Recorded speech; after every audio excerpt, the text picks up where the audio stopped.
मेरे दोस्तों, मैं एक वीडियो फिर लेकर आया हूँ नमाज के बयान में, क्योंकि हम लोग हमेशा नमाज तो जरूर पढ़ते हैं, मगर नमाज के तरीके अगर हमें मालूम नहीं होता तो हम सही ढंग से नमाज नहीं पढ़ पाते हैं। तो अगर हम सही ढंग से नमाज ना पढ़ेंगे तो हमारे नमाजें भी नहीं होंगी, कबूल होना तो दूर बात है। इसलिए मैंने सोचा कि नमाज के बारे में कुछ बता दूं ताकि लोगों को जानकारियां हो सके। तो आइए, नमाज में कुछ बातें शराइत हैं, कुछ फर्ज हैं, कुछ वाजिबात हैं, कुछ मकरूहात भी हैं, नमाज के मुफसिदात भी हैं। तो आइए, नमाज से पहले जिन चीजों का पाया जाना जरूरी है इन्हें तफसील के साथ बयान करते हैं, क्योंकि शराइत नमाज के शुरू होने से पहले इन चीजों का पाया जाना जरूरी है। आइए देखते हैं शराइत नमाज कितनी है। तो शराइत नमाज कुल 6 है। पहला, तहारत, यानी बदन और कपड़ों और जगह का पाक होना। दूसरा, सतरे औरत, यानी मर्दों को नाफ से घुटनों तक और औरतों को चेहरे और हथेलियों और कदमों के अलावा पूरे बदन का ढकना फर्ज है। तीसरा, नमाज का वक्त होना, यानी जिस वक्त का हम जो नमाज पढ़ने जा रहे हैं, जैसे जोहर का वक्त का नमाज पढ़ने जा रहे हैं तो जोहर के वक्त का होना जरूरी है। अगर असर की नमाज हम पढ़ने जा रहे हैं तो असर का वक्त होना जरूरी है। चौथा, क़िबला की तरफ रुख करना। पांचवा, नमाज की नियत करना। और छठा, तकबीरे तहरीमा। तो ये तमाम शराइत नमाज हैं। अगर इन 6 में से कोई एक भी चीज छूट जाए, नमाज शुरू ही नहीं होगी, नमाज मुकम्मल होना दूर है। अब रही बात फराइज़े नमाज की, तो फराइज़े नमाज कुल 6 है। पहला, क़याम, यानी खड़ा होना। दूसरा, क़िरात, यानी एक बड़ी आयत या 3 छोटी आयतें या एक छोटी सूरत पढ़ना। तीसरा, रुकू करना। चौथा, सजदा करना। पांचवा, कायदा आखिरा। छठा, खुरूजे बेसुल्ही, यानी अपने इरादे से नमाज खत्म करना। अगर इनमें से कोई चीज भी जानकर या भूलकर छूट जाए तो सजदा सौ से भी नमाज ना अदा होगी, बल्कि दोबारा पढ़ना जरूरी है। अब रही बात वाजिबाते नमाज की, तो वाजिबाते नमाज ये है। पहला, तहरीमा में लफ्ज़े अल्लाहु अकबर कहना। दूसरा, अलहम्दो शरीफ पढ़ना। तीसरा, उसके साथ कोई सूरत मिलाना। चौथा, फर्ज की पहली 2 रिकतों में क़िरात करना। पांचवा, अलहम्दो को सूरत से पहले पढ़ना। छठा, रुकू करके सीधा खड़ा होना। सातवां, दोनों सजदों के दरमियान बैठना। 8वां पहला कायदा करना। 9वां पहले कायदा में अतहियात के बाद कुछ और न पढ़ना। 10वां हर कायदा में अतहियात पढ़ना। 11वां लफ्ज़ अस्सलाम आखिर में 2 बार कहना। जोहर और असर में क़िरात आहिस्ता आहिस्ता पढ़ना। 13वां इमाम के लिए मगरिब और इशा की पहली 2 रिकतों और फजर व जुमा और ईदैन और तरावी की सब रिकतों में बुलंद आवाज से क़िरात करना। 14वां वित्र में दुआए कुनूत का पढ़ना। 15वां ईदैन में 6 जायद तकबीरें कहना। 16वां वाजिबात में से अगर कोई वाजिब भूल कर छूट जाए तो सजदा सहव से नमाज हो जाएगी, और अगर जानबूझकर किसी वाजिब को छोड़ दिया तो दोबारा नमाज पढ़ना वाजिब है। सजदा सहव से भी काम नहीं चलने वाला। नमाज की सुन्नतें। तो नमाज की सुन्नतें ये हैं। पहला तकबीरे तहरीमा के लिए हाथ उठाना।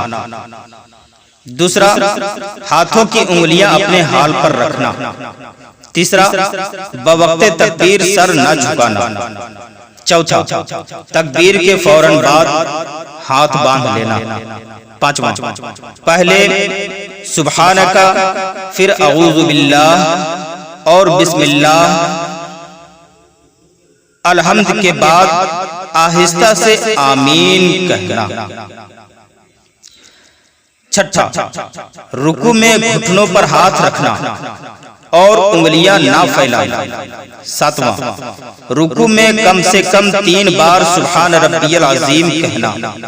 8वां रुकू में जाने के लिए अल्लाहु अकबर कहना। 9वां रुकू में सिर्फ इस कदर झुकना कि हाथ घुटनों तक पहुंच जाएं।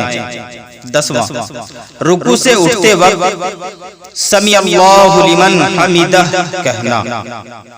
11वां सजदे के लिए और सजदे से उठने के लिए अल्लाहु अकबर कहना। 12वां सजदे में हाथ जमीन पर रखना। 13वां कम अज कम 3 बार सुब्हान रब्बियल आला कहना। 14वां सजदे में जाने के लिए जमीन पर पहले दोनों घुटनों को एक साथ रखना, फिर हाथ, फिर नाक, फिर पेशानी, और सजदे से उठते वक्त उसके बरअक्स यानी उल्टा करे, यानी पहले पेशानी, फिर नाक, फिर हाथ, फिर घुटने उठाए। 15वां सिमट कर सजदा करना। 16वां दोनों सजदों के दरमियान मिसले तशहुद के बैठना। 17वां दूसरी रिकत के लिए पंजों के बल घुटनों पर हाथ रखकर उठना। 18वां दूसरी रिकत के सजदों से फारिग होकर बायां पांव बिछाकर दाहिना खड़ा करके बैठना, और औरतों के लिए दोनों पांव दाहिनी जानिब निकालकर बाएं सुरीन पर बैठना। 19वां दाहिना हाथ दाहिनी रान पर और बायां हाथ बाएं रान पर रखना। उंगलियां अपने हाल पर छोड़ना और उनके किनारे घुटनों के पास होना। 21वां शहादत पर इशारा करना। 22वां तशहुद के बाद कायदा आखिरा में दुरूद शरीफ पढ़ना। 23वां दुरूद शरीफ के बाद दुआए मासूरा पढ़ना। 24वां अस्सलामु अलैकुम व रहमतुल्लाह 2 बार कहना, पहले दाहिनी तरफ फिर बाएं तरफ। 25वां जोहर, मगरिब और इशा के बाद मुख्तसर दुआ करके सुन्नतों के लिए खड़ा हो जाना, वरना सुन्नतों का सवाब कम हो जाएगा। नमाज की मुस्तहिब्बात। पहला क़याम की हालत में सजदा की जगह नजर रखना। दूसरा, रुकू में पांव की पीठ की तरफ, सजदा में नाक की तरफ और कायदा में गोद की तरफ नजर रखना। तीसरा, पहले सलाम में दाहिने शानी की तरफ और दूसरे सलाम में बाएं तरफ नजर रखना। चौथा, जेमाई आए तो मुंह बंद किए रहना, अगर ना रुके तो होंठ दांत के नीचे दबाए और इससे भी ना रुके तो क़याम में दाहिने हाथ की पीठ से मुंह ढांक ले और क़याम में ना हो तो बाएं हाथ की पीठ से और बगैर जरूरत हाथ या कपड़े से मुंह ढांकना मकरूह है। पांचवा, तहरीमा के वक्त हाथ कपड़े से बाहर निकालना। औरत के लिए तकबीरे तहरीमा के वक्त हाथ कपड़े के अंदर रखना। छठा, जहां तक हो सके खांसी को रोकना। सातवां, क़याम की हालत में दोनों पंजों के दरमियान 4 उंगल का फासला होना जरूरी है। मकरूहाते नमाज, नमाज में ये चीजें मकरूह हैं। कोख पर हाथ रखना, आस्तीन से बाहर हाथ निकाले रखना, कपड़े समेटना, जिस्म के कपड़े से खेलना, उंगलियां चटकाना, दाएं बाएं गर्दन मोड़ना, मर्द को जूड़ा गूंद कर नमाज पढ़ना, अंगड़ाई लेना, मुंह ढांकना, कुत्ते की तरह बैठना, मर्द को सजदे में हाथ जमीन पर बिछाना, सजदे में मर्दों के लिए पेट रानों से मिलाना, बगैर उज्र के 4 जानू आलती पालती मारकर बैठना, इमाम का मेहराब के अंदर खड़ा होना, कंकरियां हटाना, मगर जबकि जरूरी हो तो एक बार जायज है।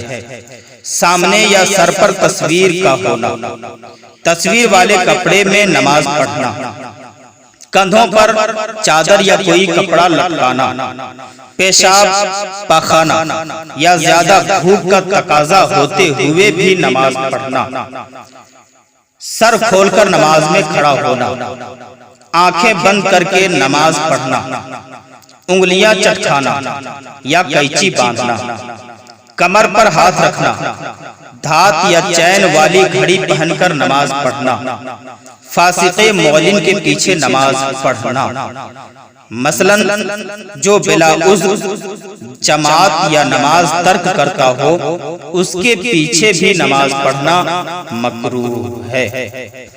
अब रही बात नमाज के तोड़ देने वाली चीजें यानी मुफ़सिदाते नमाज,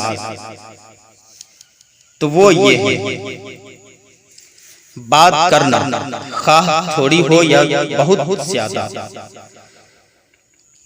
जानबूझकर हो या भूलकर, जुबान से सलाम करना या सलाम का जवाब देना, छींकने वाले के जवाब में यरहमुकल्लाह कहना, रंज की खबर सुनकर इन्ना लिल्लाहि व इन्ना इलैहि राजिऊन पूरा या थोड़ा सा पढ़ना, या अच्छी खबर सुनकर अल्हम्दुलिल्लाह कहना, या अजीब चीज सुनकर सुभान अल्लाह कहना, दुख तकलीफ की वजह से आह उफ उफ करना, अपने इमाम के सिवा किसी दूसरे को लुकमा देना, कुरान शरीफ देख कर पढ़ना, क़िरात में ऐसी गलती करना जिससे नमाज फासिद हो जाती है, अमले कसीर मसलन ऐसा काम करना जिसे देखने वाला ये गुमान करे कि ये शख्स नमाज नहीं पढ़ रहा, मसलन दोनों हाथ से काम करना, कस्दन हो या भूलकर कुछ खाना पीना, सीना किबला से फिर जाना, दर्द या मुसीबत की वजह से बुलंद आवाज से रोना के हर्फ निकल जाए, नमाज में हंसना और इमाम से आगे बढ़ जाना, इन तमाम चीजों से नमाज टूट जाती है, नमाज फासिद हो जाती, नमाज होगी नहीं। तो हमें जरूरी है कि इन तमाम बातों पर हम ध्यान दें, और अगर हम नहीं जानते हैं तो सीखें ताकि हमारी नमाज, हम सब की नमाज मुकम्मल हो जाए, रब तबारक व तआला की बारगाह में कबूलियत का दर्जा हासिल हो सके। अल्लाह ताला से दुआ है मौलाए कायनात हम तमाम मुसलमानों को सही ढंग से नमाज पढ़ने की तौफीक अता फरमा। आमीन सुम्मा आमीन। मुझे उम्मीद है कि यह वीडियो आप लोगों को ज़रूर पसंद आया होगा। अगर वीडियो पसंद आया हो तो लाइक, शेयर, कमेंट्स ज़रूर कर दें प्लीज़। और हाँ, सब्सक्राइब करना ना भूलें। मेरे चैनल अशरफी चैनल को सब्सक्राइब कर लें ताकि सबसे पहले आप लोगों तक पहुंच सके, क्योंकि आपके सब्सक्राइब करने में पैसे तो नहीं लगते, पर आपका सपोर्ट हमको मिल जाता है और हमारे हौसले बुलंद हो जाते हैं। तो आप लोग इसी तरह हमें सपोर्ट करते रहें और हमारे हौसले को बुलंद करते रहें ताकि मैं अच्छे से अच्छे वीडियो आप लोगों तक ला सकूं। शुक्रिया।